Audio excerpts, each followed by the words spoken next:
2024 సార్వత్రిక ఎన్నికలు ఆంధ్రప్రదేశ్ రాష్ట్రంలో పెను సంచలనాలను సృష్టించిన విషయం తెలిసిందే. ముఖ్యంగా జనసేన పార్టీ 21 స్థానాల్లో పోటీ చేసి 21 స్థానాలను కైవసం చేసుకుంది. ఇండియాలోని ఏ పార్టీకి సొంతం కాని రికార్డుని క్రియేట్ చేసింది. పవన్ కళ్యాణ్ గారు తర్వాత ఆంధ్రప్రదేశ్ ఉప ముఖ్యమంత్రి అయ్యారు. పిఠాపురం ఎమ్మెల్యేగా గెలిచి అద్భుత ఘన విజయం సాధించి మొట్టమొదటిసారిగా తన జీవితంలో అసెంబ్లీలో అడుగుపెట్టిన విషయం తెలిసిందే. దీంతో అప్పటి నుంచి పవన్ కళ్యాణ్ గారి పేరు కేవలం తెలుగు రాష్ట్రాల్లోనే కాకుండా దేశవ్యాప్తంగా మారుమోగుతున్న విషయం విదితమే. మరోవైపు తాను స్థాపించిన జనసేన పార్టీలోకి వైసీపీ మాజీ మంత్రులు, ఎమ్మెల్యేలు చాలామంది వస్తూ ఉన్న విషయం విదితమే. అయితే లేటెస్ట్గా అందుతున్న సమాచారం ప్రకారం మాజీ మంత్రి ఆర్కే రోజా గారు జనసేనలోకి మాస్ ఎంట్రీ ఇవ్వనున్నారట. దీంతో డిప్యూటీ సీఎం గారితో త్వరలోనే కీలక భేటీ ఎవరున్నారట రోజా గారు. ఫుల్ షాక్లో ఉన్నారట జగన్ గారు. అయితే దీనిపై అధికార ప్రకటన రావాల్సి ఉంది.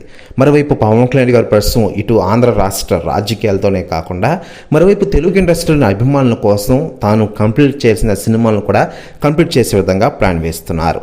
ఇటీవలే హరిహర వీరమల్లు సినిమాతో పానిండియా వ్యాప్తంగా మన ముందుకు వచ్చిన ఆయన ఈ సినిమా పెద్దగా ఆడలేదు. ఆ తర్వాత ఓజీ సినిమాతో సెప్టెంబర్ 25వ తేదీన గ్రాండ్గా మన ముందుకు రాబోతున్నారు. ఈ సినిమా దసరా కానుక సంచలన విజయాన్ని నమోదు చేసే అవకాశాలు ఎక్కువగా ఉన్నాయి.